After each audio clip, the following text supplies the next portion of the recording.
అయ్యా, ఈ విషయంలో మీరు ఎవరైనా చెప్పుకోవాల్సింది ఏమైనా ఉంటే పెదరాయుడు గారికి చెప్పుకోవచ్చు.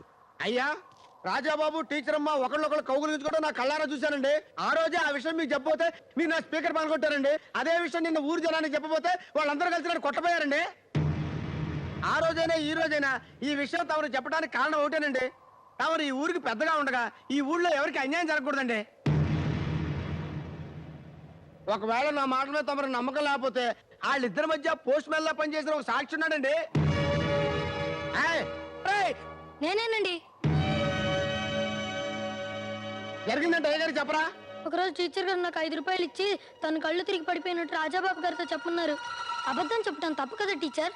అబద్ధం కాదురా, అలా చెప్తేనే రాజాబాబుకి అర్థమవుతుంది. అది మాకు అలవాటలే. ఇదిగో తీసుకో, వెళ్ళు. నేను వెళ్ళి అలాగే చెప్పానండి. ఆ తర్వాత రాజాబాబు గారు టీచర్ గారి ఇంటికి వెళ్ళారండి. అదేనండి జరిగింది.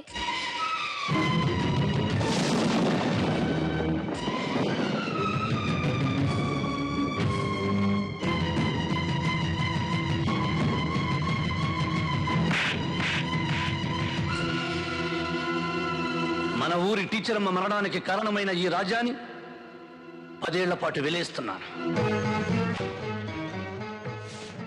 ఈ రోజు నుంచి అతనితో ఎవరూ మాట్లాడకూడదు. వాళ్ళింటి మంచి చెట్లకు ఎవరూ వెళ్ళకూడదు. వాళ్ళకి ఏ రకమైన సహాయ సహకారాలు అందించకూడదు.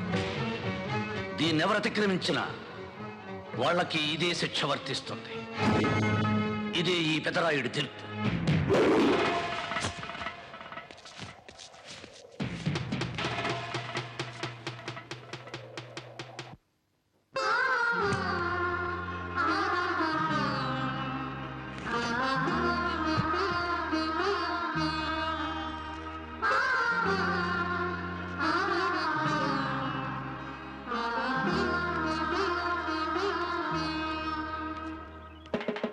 అందరూ వినండహో.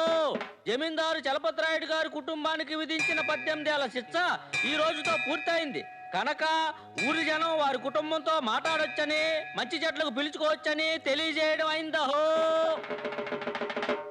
18 ఏళ్ల తర్వాత నేను ఈ గుళ్ళోకి వచ్చి చేతులెత్తి దండం పెట్టేది నాకు మంచి జరగాలని కాదే, ఆ పెదరాయుడికి చెడు జరగాలని. దేవుడు నా పక్కనున్నాడే.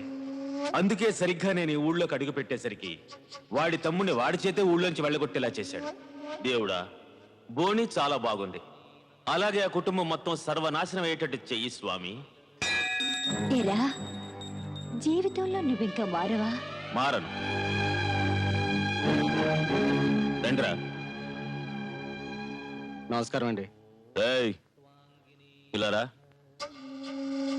భుజం మీద తుండితి, నడుము కట్టుకో. ఇప్పుడు నమస్కారం పెట్టు. నమస్కారం అండి.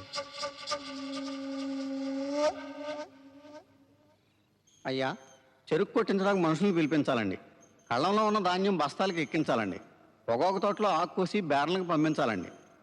అలాగే మనం కొత్తగా కొన్న కొబ్బరి తోట రిజిస్ట్రేషన్ విషయం పట్నం వెళ్ళి లాయర్ గారితో మాట్లాడాలండి. రాజా,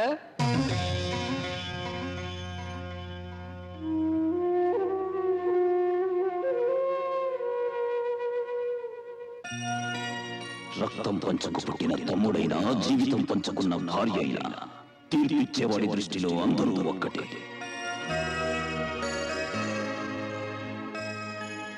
ఆచార్య గారు, ఆ పనులన్నీ రవీంద్రకి అప్పగించండి. వాడికి అనుభవం తక్కువ కదా, దగ్గరుండి మీరు చూసుకోండి. .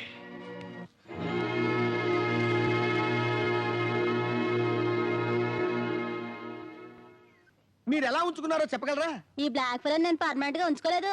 మరి ఏదో ఎండాకాలం ఇటు వచ్చినప్పుడు సరదాగా ఓ రోజు గడిపేసి వెళ్తుంటా. ఓహో, సమ్మర్ స్పెషల్ అన్నమాట.